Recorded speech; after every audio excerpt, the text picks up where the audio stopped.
السلام علیکم ورحمۃ اللہ وبرکاتہ۔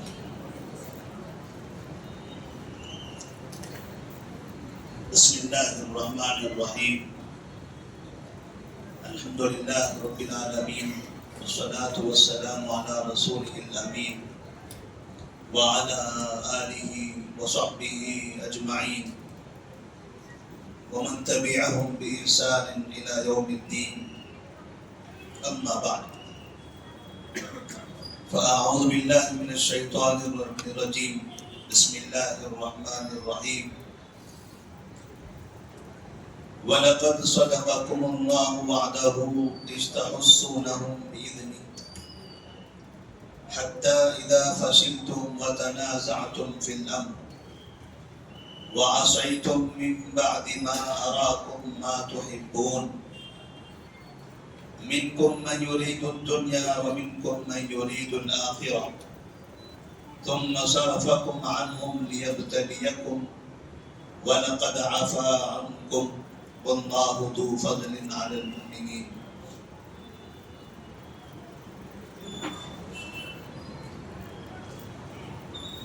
پارے کے اعتبار سے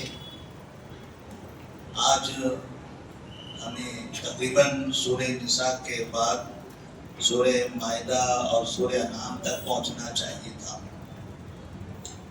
لیکن سورہ آل عمران اور سورہ بقرہ میں کچھ ایسی باتیں جو ہمیں یہ مناسب لگی کہ اسے پیش کرنا ضروری ہے، کیونکہ پورے قرآن کا مکمل طور پر خلاصہ پیش کیا جائے کم وقت میں، یہ تو ممکن نہیں ہے۔ حالات کے اعتبار سے، ماحول کے اعتبار سے، ہمارے اعمال کے اعتبار سے جن جن چیزوں کی ہمیں ضرورت محسوس ہوتی ہے، ہم یہ سمجھتے ہیں کہ اگر کسی سورہ میں ایک دن، 2 دن، 3 دن بھی اگر ہمیں کچھ بولنا پڑے تو ہم اس کے لیے تیار ہیں۔ تو آج کے درس میں بھی سورہ آل عمران سے کچھ آیتوں کا ہم نے انتخاب کیا ہے۔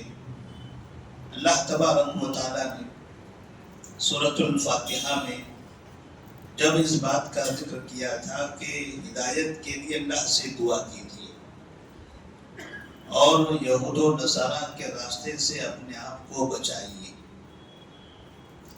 ساتھ میں سورہ آل عمران میں اللہ تبارک و تعالیٰ نے مسلمانوں کو ایک بہت بڑا پیغام دیا، اور وہ پیغام ہے انتشار، افتراق، اختلاف، آپس میں منافرت اور مل جل کر نہ رہنے، نبی کریم صلی اللہ علیہ وسلم کی سنت کی پیروی نہ کرنے، سنت کے مقابلے میں اپنے عقل کا استعمال کرنے کا نقصان کیا ہوتا ہے، وہ نقصان اس کا ایک عملی نمونہ نبی کریم صلی اللہ علیہ وسلم کی زندگی سے سورہ آل عمران کے اندر بیان کیا گیا ہے۔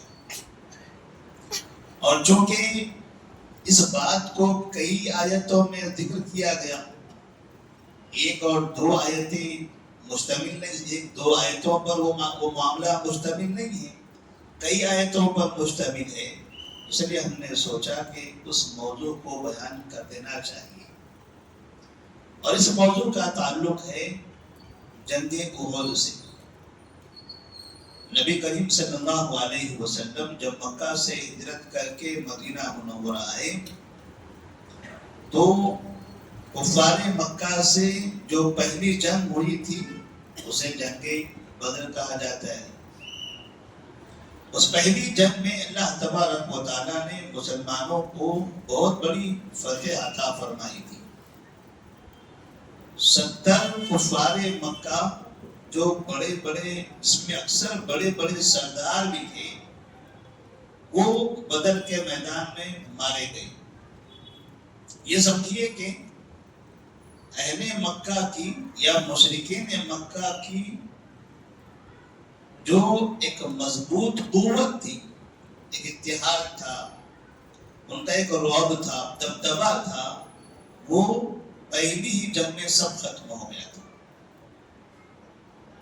جو افراد تھے، جن افراد کے نام سے، جن کی آواز پر لوگ لبیک کہہ کے جمع ہوتے تھے، مرنے مارنے کے لیے تیار ہو جاتے تھے، بدر میں ایسے بڑے بڑے لوگ مار دیے گئے۔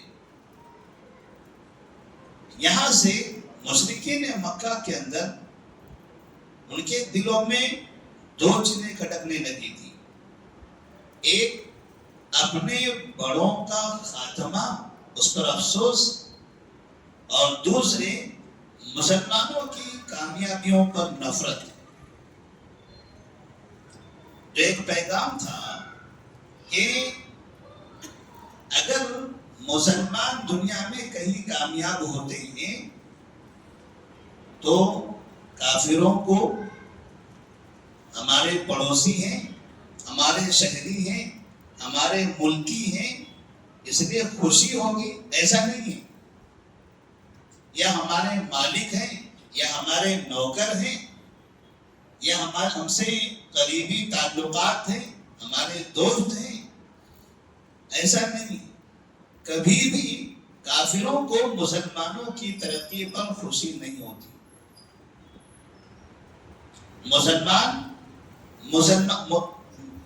کافروں کو مسلمانوں کی ترقی پر خوشی نہیں ہوتی، بلکہ وہ حسد کرنے لگتے ہیں اور کوشش کرتے ہیں کس طرح سے ان کی ترقیوں کا خاتمہ کیا جائے۔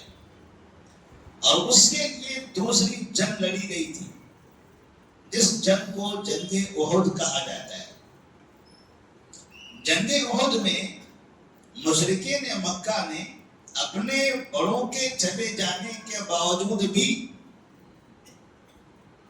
پھر ایسے دوسرے لوگ تیار ہوئے جنہوں نے بڑی گرم جوشی کے ساتھ طاقت، قوت، ہتھیار، سواریاں، دینار و درہم اور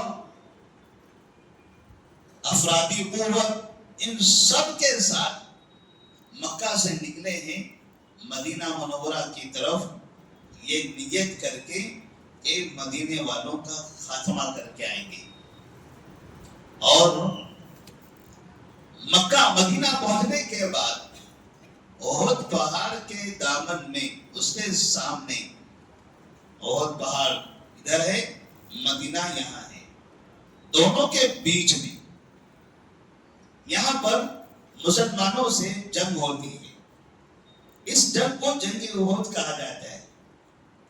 یہ جنگ مسلمانوں کے لیے کئی طرح کے سبق دے دیتا ہے، اور اسی کا ذکر اللہ تبارک و تعالیٰ نے یہاں سورہ آل عمران آیت نمبر 152، 53، 54، 55، 56، 57، 58، اس طرح کی کئی آیتوں میں، 152 کے بعد ایسی کئی آیتوں میں اس کی تفصیل بیان فرمائی ہے۔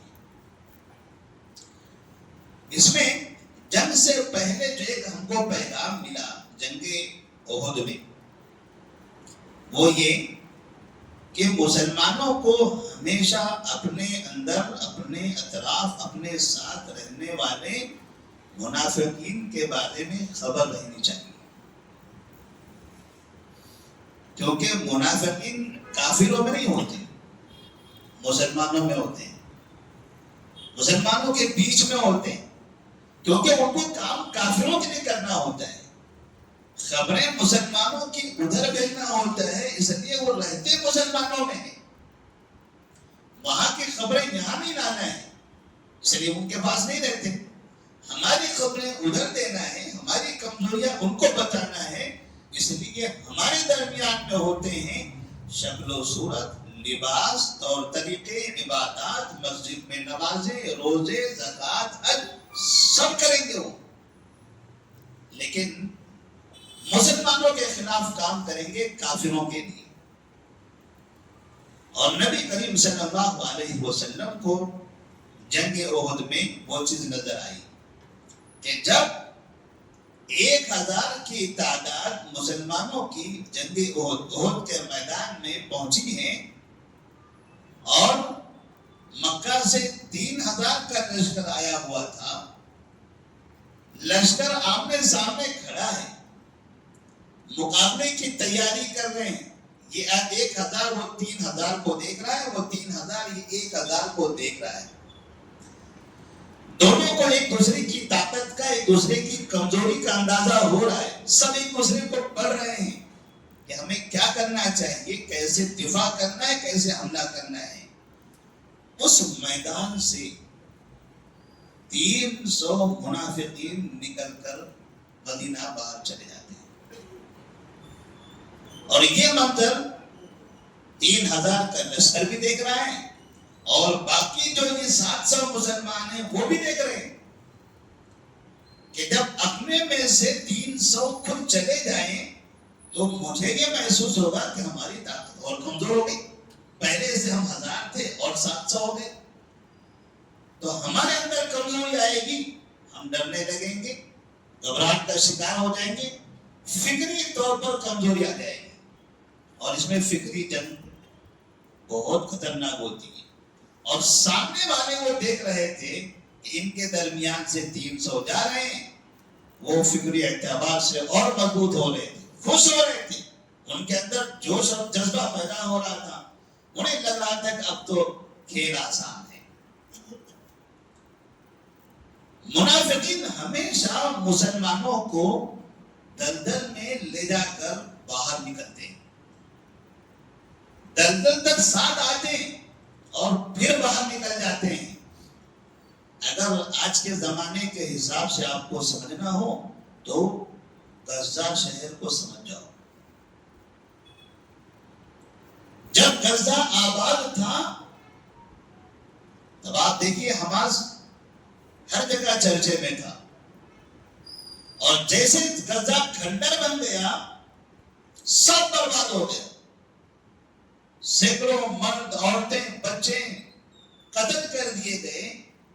اربوں اربوں ڈالر کا مسلمانوں کا نقصان ہوا. آبادیاں کھنڈر ہو گئی, مسجد, مدرسے, اسکول, کالجز, ہاسپٹل سب کھنڈر بنا دیے گئے, سب منہدم کر دیے گئے. اب لوگوں سے پوچھئے حماس کہاں ہے, تو کوئی کہتا ہے لندن میں ہے, کوئی کہتا ہے حماس تو برطانیہ میں رہتے ہیں, کوئی کہتا ہے حماس تو قطر میں رہتے ہیں, وہ تو ایران میں رہتے ہیں.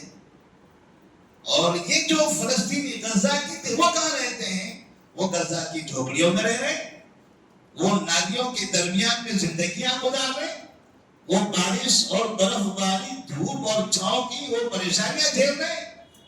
اور حماس جو غزہ کے نام سے پوری دنیا میں تماشا مچائے ہوئے تھے, وہ نہ وہاں کی جھوپڑیاں دیکھ رہے ہیں, نہ وہاں کی پریشانیوں میں ہیں, وہ دنیا کے بڑے بڑے ملکوں میں بنگلے خرید کر سکون اور عیش و آرام کی زندگی گزار رہے ہیں.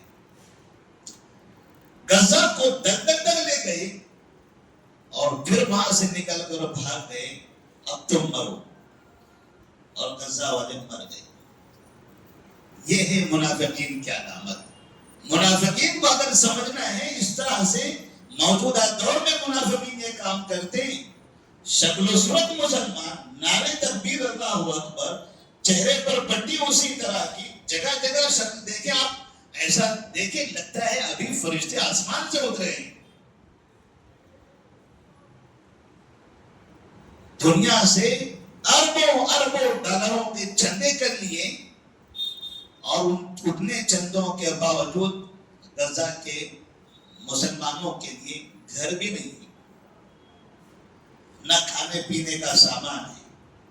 اور دنیا نے جب کنٹینروں میں سامان بھیجا, غذا کی شکل میں, بسکٹوں کی شکل میں, کمبلوں کی شکل میں, دودھ کی شکل میں اور دیگر ضروریات کی شکل میں, انہوں نے سارا سامان اپنے قبضے میں کر لیا, گودام بھرا, اور غزہ کے مجبور مسلمانوں کو پیسے لے لے کر بیچنا شروع کر دیا.